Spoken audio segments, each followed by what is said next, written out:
Imagina un lugar que no solo albergó a reyes, sino que definió lo que significa ser un monarca. Un lugar que no fue construido con ladrillos y argamasa, sino con ambición, poder y una obsesión por la belleza sin límites. No es solo un palacio, es el corazón de una era, un eco de la grandeza y la decadencia, la opulencia y el capricho.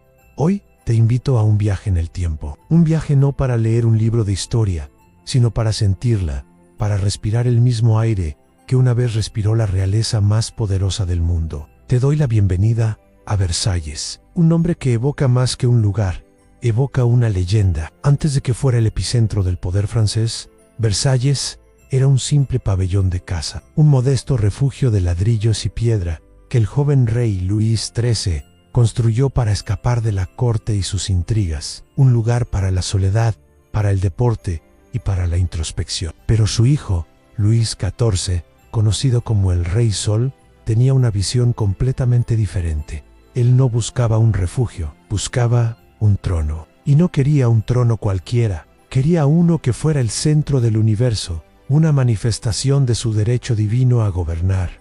El sol, como símbolo, no fue una coincidencia. Él creía que, al igual que los planetas orbitan alrededor del sol, su corte y su nación debían girar en torno a él. Así nació una de las empresas de construcción más colosales y ambiciosas de la historia. No solo se trataba de edificar un palacio, se trataba de domesticar la naturaleza, de dominar el paisaje y de someter a la nobleza. Los jardines, diseñados por el genio André Le no eran solo un espacio verde, eran un campo de batalla contra el caos de la naturaleza. Cada seto, cada fuente, cada flor era una declaración de intenciones. Los árboles se plantaban y se podaban con una precisión geométrica. Las fuentes, alimentadas por un complejo sistema de bombas y acueductos, danzaban al son de la voluntad real. Le Grand Canal, que se extiende hasta el horizonte, no era solo un espejo de agua, era un recordatorio constante de que la voluntad del rey podía extenderse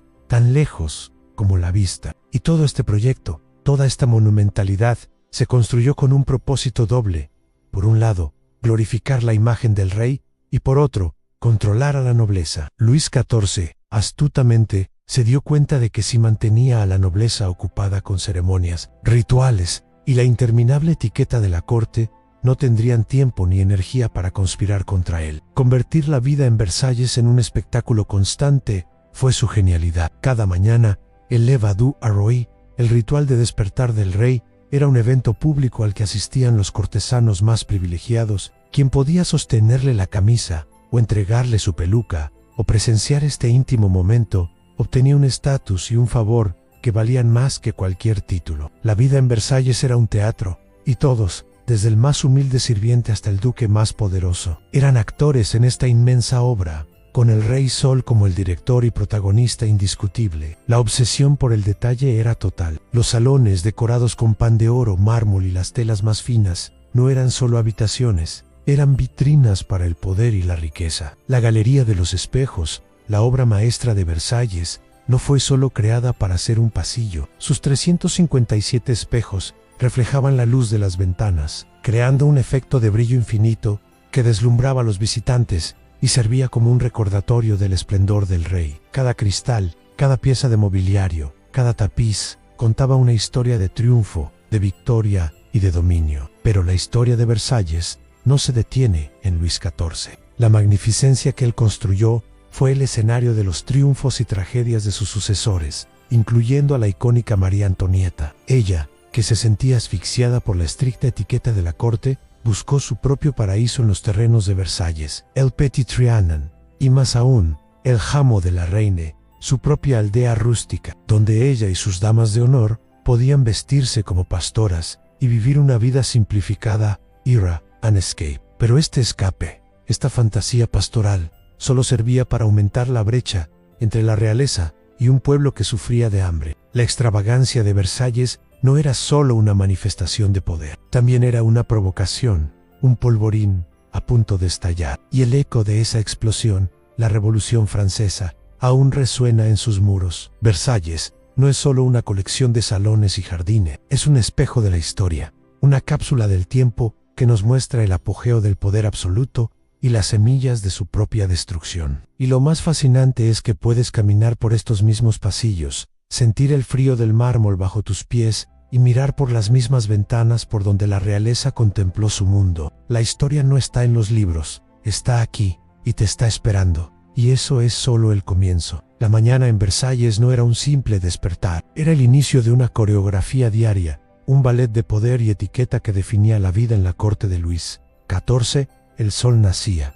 y, con él, la ceremonia más íntima y a la vez más pública del reino, el Lever du Roi. Imagina una habitación llena de los hombres más poderosos de Francia, todos compitiendo por un privilegio, un simple gesto de reconocimiento del monarca. El gran chambelán, el primer gentilhombre de cámara, incluso los médicos y los barberos, cada uno con un rol específico, una jerarquía estricta. Entrar en esta habitación, incluso solo para ver al rey en pijama, era un honor codiciado que podía decidir el destino de una familia.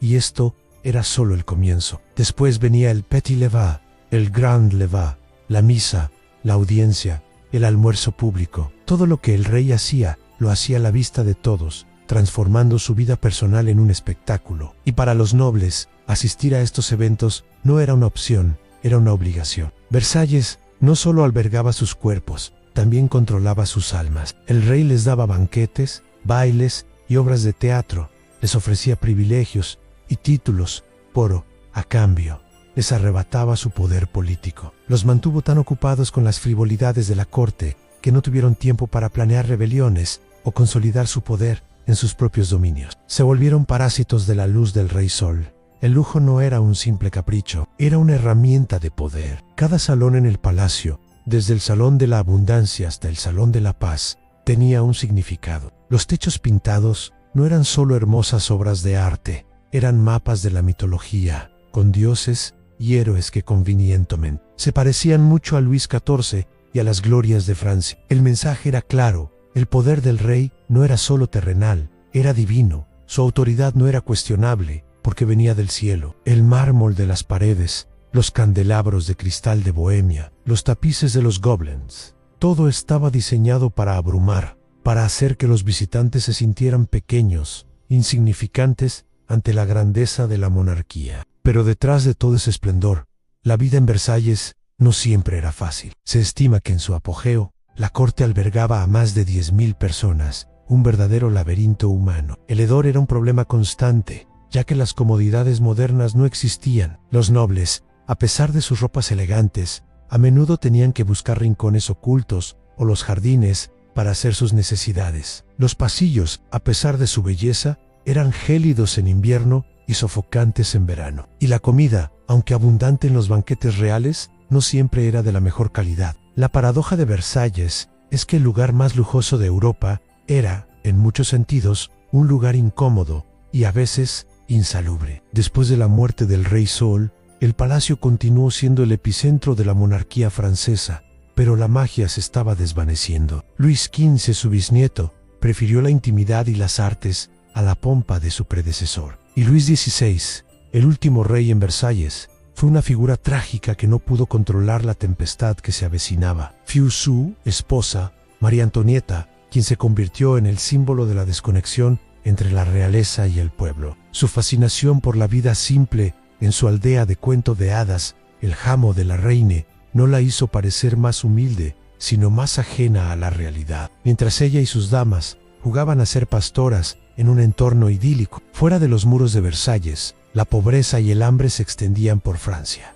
La revolución no fue una explosión repentina, fue el resultado de siglos de descontento que Versalles, en su intento de mostrar poder, no hizo más que alimentar. El 5 de octubre de 1789, miles de mujeres parisinas, desesperadas por el alto precio del pan, marcharon a Versalles. Exigieron ver a el panadero, la panadera y el panaderito, el rey, la reina y su hijo. Esta marcha fue el principio del fin para la monarquía en Versalles. La familia real fue forzada a regresar a París y el palacio fue abandonado, despojado de gran parte de su mobiliario. Se convirtió en un fantasma de lo que fue, un eco de una era que había terminado. Hoy, Versalles ya no es un centro de poder político, pero sigue siendo un lugar de peregrinación. Ya no es una casa para reyes, sino un museo para la humanidad. Y al caminar por sus pasillos, Al admirar sus jardines y al contemplar su grandeza, no solo estás viendo el pasado, estás sintiendo el peso de la historia,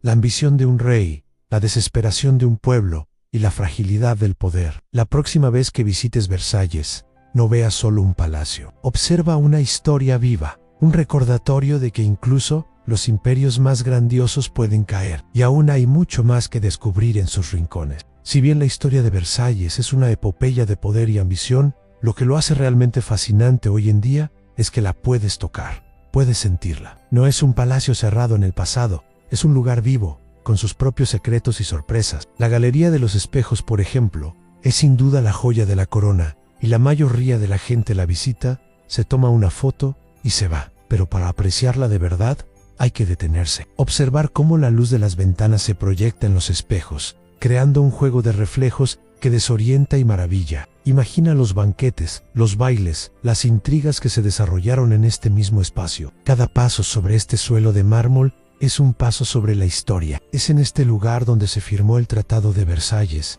el documento que puso fin a la Primera Guerra Mundial. Un final de guerra en el mismo lugar que fue testigo de los preparativos para tantas otras. Pero la verdadera magia de Versalles a menudo se esconde en los rincones menos transitados. Los apartamentos privados del rey y la reina, por ejemplo, son mucho más pequeños y humanos que los grandes salones. Aquí es donde se desarrollaba la vida íntima de la monarquía, lejos de la mirada de la corte. Los muebles, las pinturas, el ambiente, todo te da una sensación de que estás invadiendo un espacio personal. En el apartamento de la reina, el estilo rococó domina, con sus tonos suaves y sus delicados motivos florales, un reflejo de los gustos de María Antonieta. Sentarse en una de sus ventanas y observar los jardines, como ella lo hizo, es una experiencia que te conecta con la historia de una forma íntima e inigualable. Y luego están los jardines.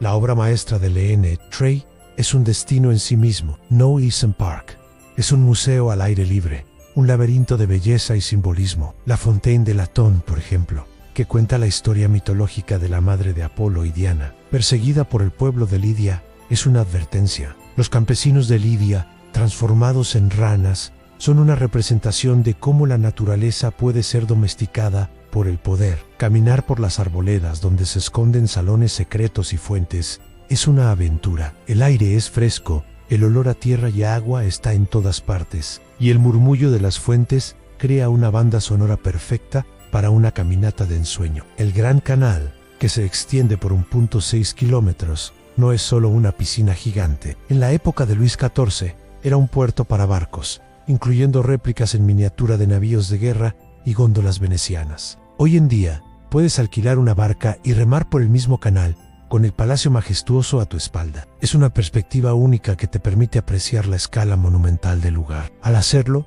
puedes imaginar los festivales, las regatas y las exhibiciones de fuegos artificiales que se celebraban en estas aguas. Es una forma de participar activamente en el pasado, no solo de observarlo. Y no se puede hablar de Versalles sin mencionar la fantasía rural de María Antonieta, el Hameau de la Reine. Este lugar, construido para su entretenimiento, es un contraste sorprendente con el opulento palacio. Casaus de campo de estilo normando, un lago, un molino y una lechería, todo diseñado para ser perfectamente pintoresco. Es un lugar que te confunde. Por un lado, es encantador y hermoso, y por otro, te recuerda la desconexión total de la reina con la realidad de su pueblo. Es un símbolo de la ingenuidad y el capricho, y caminar por sus senderos te hace reflexionar sobre la historia de una forma diferente, más personal. Visitar Versalles es más que ver un palacio, es una inmersión completa en una época. Es una lección de historia, de arte y de ambición humana, contada a través de mármol, espejos y jardines perfectamente diseñados. Y la mejor parte es que la historia aún no ha terminado, porque cada nuevo visitante que pisa sus terrenos, cada foto que se toma y cada historia que se cuenta, se convierte en un nuevo capítulo en la historia de este lugar. Y la tuya podría ser la próxima. La historia pública de Versalles es impresionante, pero sus muros guardan secretos más profundos, historias que no se cuentan en los folletos turísticos. Luis XIV, el monarca que creó este teatro de la realeza, también tuvo que lidiar con la oscuridad de su propia familia. Los pasillos por los que hoy caminan miles de personas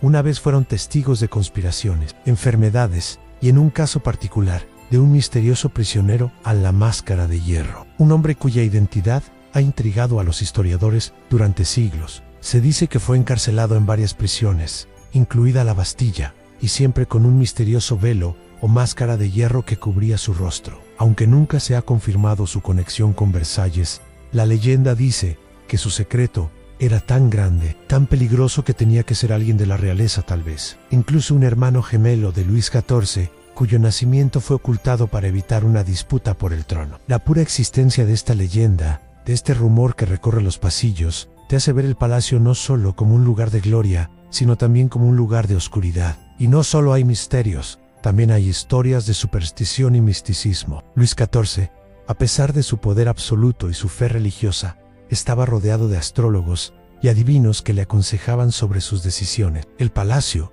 construido en un lugar que era un simple pantano, se dice que estaba lleno de energías y fuerzas ocultas. La galería de los espejos, con sus interminables reflejos, se usaba en ceremonias y rituales de la corte para magnificar el poder del monarca. El sol, como símbolo, no solo era una figura mitológica. Se cree que Luis XIV se consideraba un canalizador de la energía divina, y Versalles era el centro de esa conexión. Pero no todos los secretos eran de la realeza. Los sirvientes de Versalles, miles de ellos, vivían en un mundo completamente diferente. Sus vidas estaban llenas de trabajo duro, intrigas y a menudo una intimidad no deseada con sus amos. La escalera de los embajadores, que una vez fue el punto de entrada para diplomáticos y dignatarios, ahora te lleva a las entrañas del palacio, a los pasillos y apartamentos de los sirvientes, donde las habitaciones son pequeñas y la luz es escasa. Es un contraste brutal con la opulencia de los salones principales. Y en estos pasillos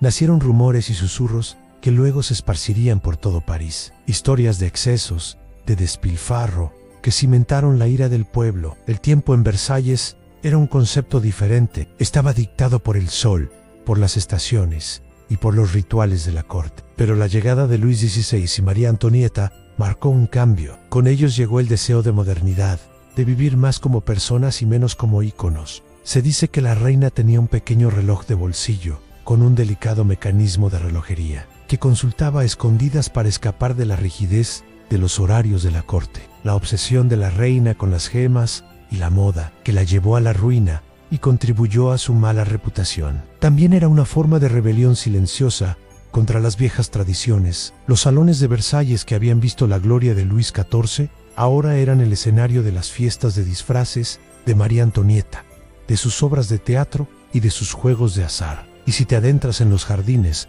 descubrirás más que una simetría perfecta. Los laberintos y las arboledas eran utilizados para encuentros secretos, para intrigas políticas y para amores prohibidos. Se dice que en la gruta de Citis, una fuente ya desaparecida, Luis XIV se encontraba con sus amantes, lejos de la mirada de la reina, y en el bosque de la Colonnade, un espacio con un templo de mármol y una estatua, se organizaban fiestas secretas y reuniones de la corte. Estos lugares, que hoy parecen simples decoraciones, eran los escenarios de las verdaderas historias de Versalles, los lugares donde el poder y la pasión se entrelazaban en la oscuridad. Visitar Versalles es como leer un libro de historia, pero con los capítulos desordenados. Cada pasillo, cada salón, cada fuente es una pista, un fragmento de una historia más grande y compleja. Y si te detienes y escuchas con atención, puedes oír los ecos de los secretos, los susurros de los amantes y el tic-tac de un reloj que marcó el destino de un reino. Y aún hay mucho más que la superficie. Olvídate de los libros de historia y los guías aburridos. Versalles es un lugar que te puede llevar en un viaje a través de los siglos en una sola tarde, pero solo si sabes dónde buscar. No solo se trata de ver el pasado, se trata de experimentar cómo se vive hoy, porque Versalles no es un museo estático, es un centro cultural vibrante, un escenario para eventos, una galería de arte moderno y un lugar de encuentro para millones de personas cada año. La Galería de las Batallas, por ejemplo, este salón gigantesco que celebra las victorias militares de Francia, no es solo un recordatorio de la gloria del país, es un lienzo de épocas. Ver la evolución de la pintura histórica, la forma en que los artistas representaban la guerra y la estrategia, es como un curso acelerado en la historia del arte francés. Y los lienzos, muchos de ellos del siglo XIX, nos recuerdan que Versalles siguió siendo un símbolo de identidad nacional mucho tiempo después de la Revolución. Pero si crees que Versalles solo es pasado, te equivocas. El palacio y sus jardines se han convertido en un lienzo para algunos de los artistas contemporáneos más importantes del mundo. Esculturas de Jeff Koons, instalaciones de Olafur Eliasson y obras de Takashi Murakami han ocupado estos espacios históricos, creando un diálogo fascinante entre lo antiguo y lo nuevo. Caminar por los jardines y encontrarte con una escultura de Koons, con sus colores brillantes y sus formas inesperadas, es un recordatorio de que la belleza no tiene por qué ser de una sola época. Es una forma de ver el arte y la historia con nuevos ojos, de cuestionar qué es lo que hace a un lugar tan importante. Y si buscas una experiencia que te transporte completamente en el tiempo, tienes que visitar la Ópera Real, construida en el siglo XVIII.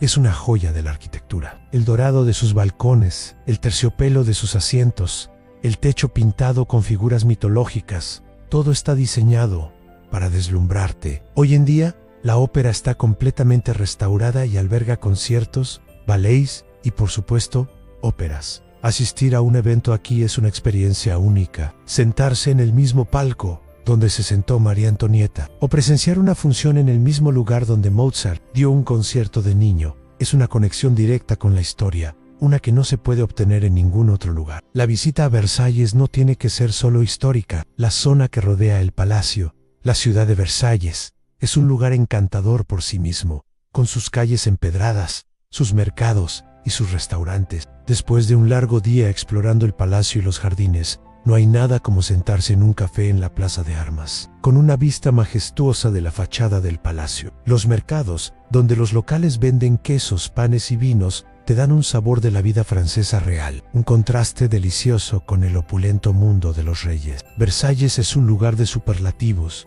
el palacio más grande, los jardines más espectaculares, la corte más poderosa, pero al final del día, no son los superlativos los que importan. Lo que importa es la historia que te cuenta. Una historia de triunfo y tragedia, de ambición y de destrucción. Una historia que te hace reflexionar sobre la naturaleza del poder, la fragilidad de la grandeza y el deseo humano de dejar una marca en el mundo.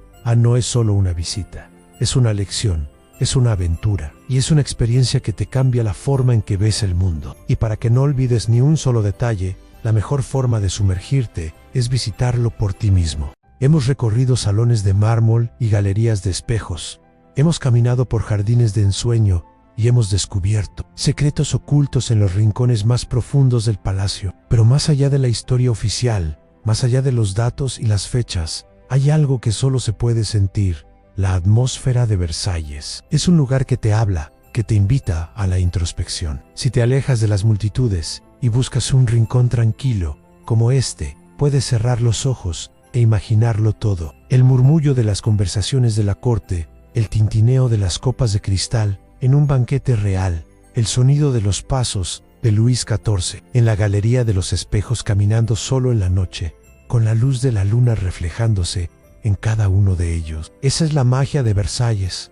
No es solo un edificio, es una máquina del tiempo, y es en los detalles donde se esconde la verdadera historia. Los pequeños objetos que se exhiben, una silla, un reloj, una miniatura, te hablan de la vida cotidiana. Te recuerdan que, a pesar de todo el esplendor, los reyes y las reinas eran personas, se enamoraban, se enfermaban, se preocupaban, y al igual que nosotros, tenían sus miedos y sus esperanzas.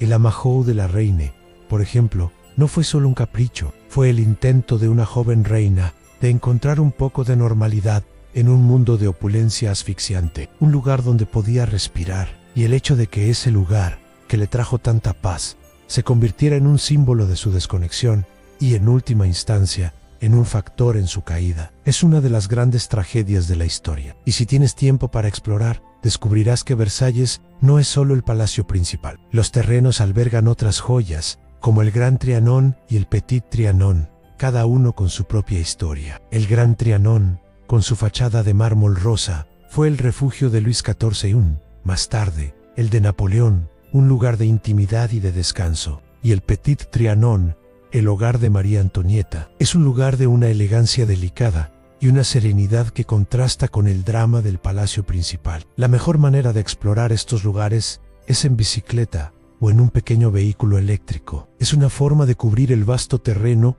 y disfrutar del paisaje de una manera más relajada y personal, lejos del bullicio de los autobuses turísticos. La visita a Versalles no es un simple viaje, es una experiencia sensorial. Es el olor a flores en los jardines, la brisa fresca en el Gran Canal, la vista de los salones dorados, el sonido del agua de las fuentes, y es la oportunidad de conectar con la historia de una forma única y personal. Cuando caminas por estos pasillos, no solo estás viendo un palacio, estás siendo parte de su historia, añadiendo un capítulo más a su legado. El Palacio de Versalles es un recordatorio de que la historia no está escrita en piedra. Es un relato en constante evolución, que se enriquece con cada nuevo visitante, con cada nueva mirada. Es una lección de poder, de arte y de la fragilidad humana. Y es un lugar que te invita a la reflexión, a la aventura y sobre todo a la imaginación. Y no importa cuánto te diga, la verdadera historia, la que realmente importa, es la que tú mismo descubrirás.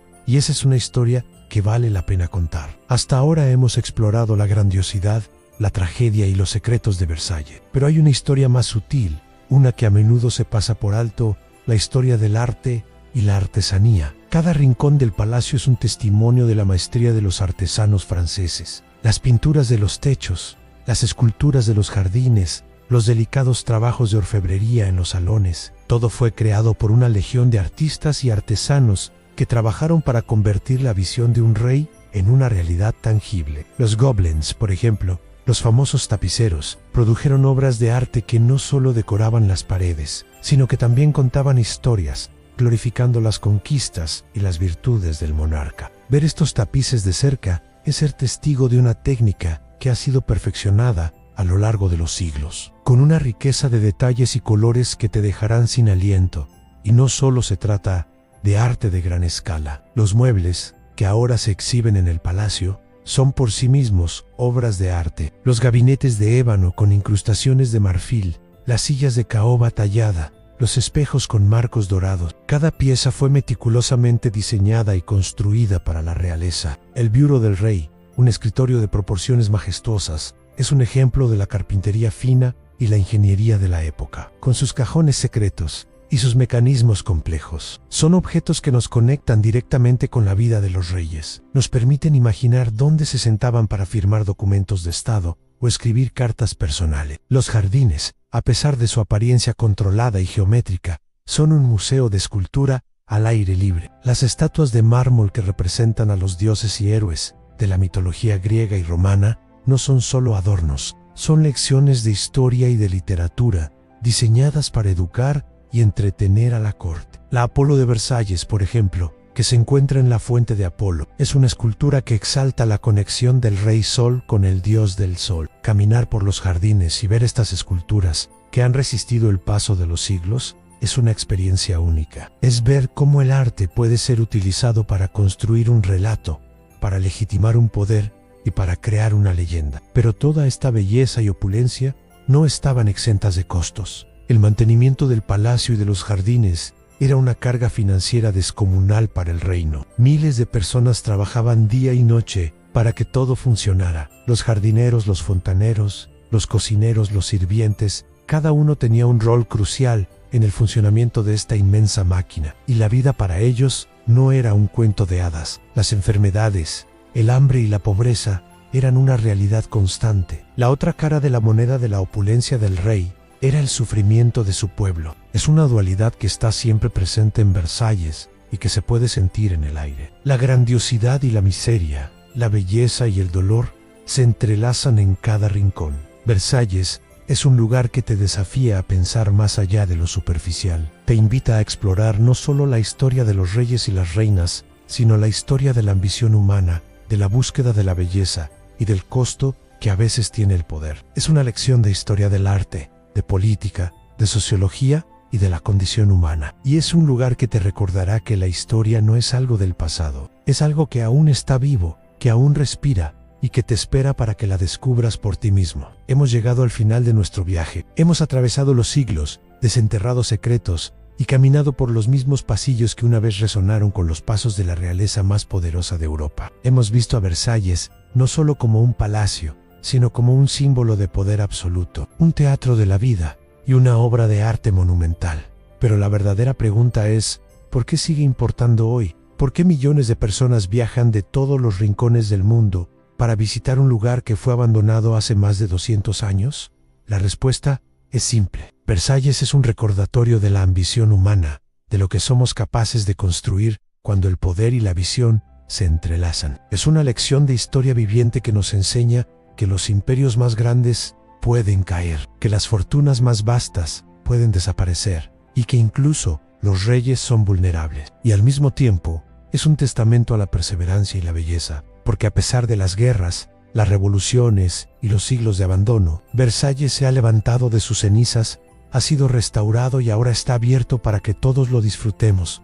La historia no se ha perdido en el tiempo, se ha preservado. La historia de Versalles es la de un rey que quería ser el sol, y lo fue, al menos por un tiempo. Es la historia de una reina que buscó refugio en un mundo de fantasía y se convirtió en una leyenda. Es la historia de un pueblo que se levantó y cambió el curso del mundo. Y es la historia de una obra maestra arquitectónica que ha sobrevivido a todo. Así que, la próxima vez que escuches el nombre de Versalles, no pienses solo en un palacio. Piensa en una historia de luz y sombra, de gloria y tragedia, de grandeza y humanidad. Piensa en un lugar que te espera, no solo para mostrarte el pasado, sino para darte una lección sobre el futuro. Y la mejor parte es que la historia aún se está escribiendo. Y tú, si te atreves, puedes ser el siguiente en descubrirla. Gracias por acompañarme en este viaje. Hasta la próxima aventura.